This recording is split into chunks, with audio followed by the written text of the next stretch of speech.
France Info.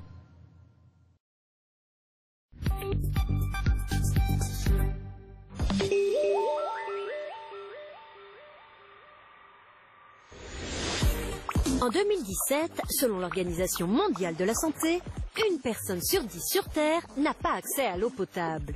Plus précisément, au moins 663 millions de personnes dans le monde boivent une eau qui n'est pas protégée des contaminations extérieures, comme les maladies ou les matières fécales. C'est une tragédie pour ces personnes qui, pour près de la moitié, vivent en Afrique subsaharienne et 8 sur 10 dans des zones rurales. Et pourtant, ces dernières années, la situation s'est améliorée.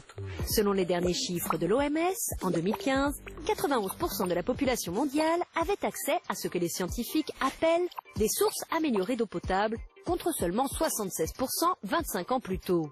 Mais ces chiffres cachent un autre drame. La distance que certains ont à parcourir pour accéder à ces points d'eau potable. En effet, dans certains territoires ruraux, en particulier en Afrique subsaharienne, le premier point d'eau se trouve souvent à plusieurs kilomètres du lieu d'habitation. Mais la question de l'accès à l'eau n'est pas le seul défi à relever. Une large partie du globe est ainsi touchée par ce que les scientifiques appellent le stress hydrique. Celui-ci se manifeste lorsqu'il n'y a pas suffisamment d'eau pour répondre aux différentes activités humaines et aux besoins de l'environnement. Son seuil a été fixé à 1700 mètres cubes par an et par personne. Le stress hydrique touche presque tous les pays du monde. Des pays arabes au Mexique, en passant par la Chine, l'Ouest américain et plus proche de nous, le sud de la Méditerranée. Surtout que ça n'est pas prévu de s'améliorer. Les experts prédisent que la demande en eau pourrait augmenter de 55% d'ici 2050. En cause, la surconsommation d'eau et surtout la croissance démographique. La Terre comptera alors 9,5 milliards de personnes si l'on en croit les projections, mais surtout le développement du secteur de l'agriculture, actuellement responsable de 70% des prélèvements d'eau à travers le monde.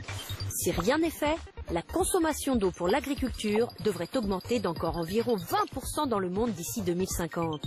Et les besoins en eau de l'industrie manufacturière devraient exploser, eux, de 400% dans les 30 prochaines années. Autre problème de taille, le traitement des eaux usées. Aujourd'hui, plus de 80% des eaux usées, résultant des activités humaines, sont déversées dans les rivières ou la mer sans aucune dépollution selon l'ONU. L'eau potable s'en trouve donc encore un peu plus raréfiée. En plus, l'eau contaminée et le manque d'assainissement entraînent la transmission de maladies comme le choléra, la diarrhée, la dysenterie, l'hépatite A, la typhoïde ou la poliomyélite. Et quand l'eau n'est pas polluée par l'homme, elle est accaparée par quelques grosses entreprises comme Nestlé qui transforment l'eau potable naturelle en marchandise et réalisent des profits colossaux. L'entreprise suisse vend plusieurs milliards de bouteilles chaque année dans le monde.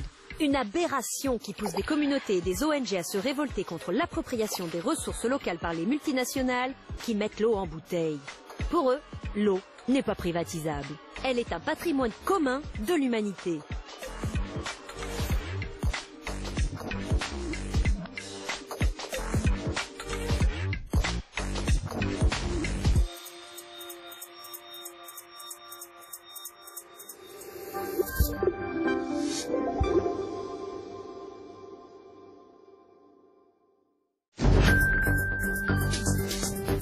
Les forêts sont les espaces les plus riches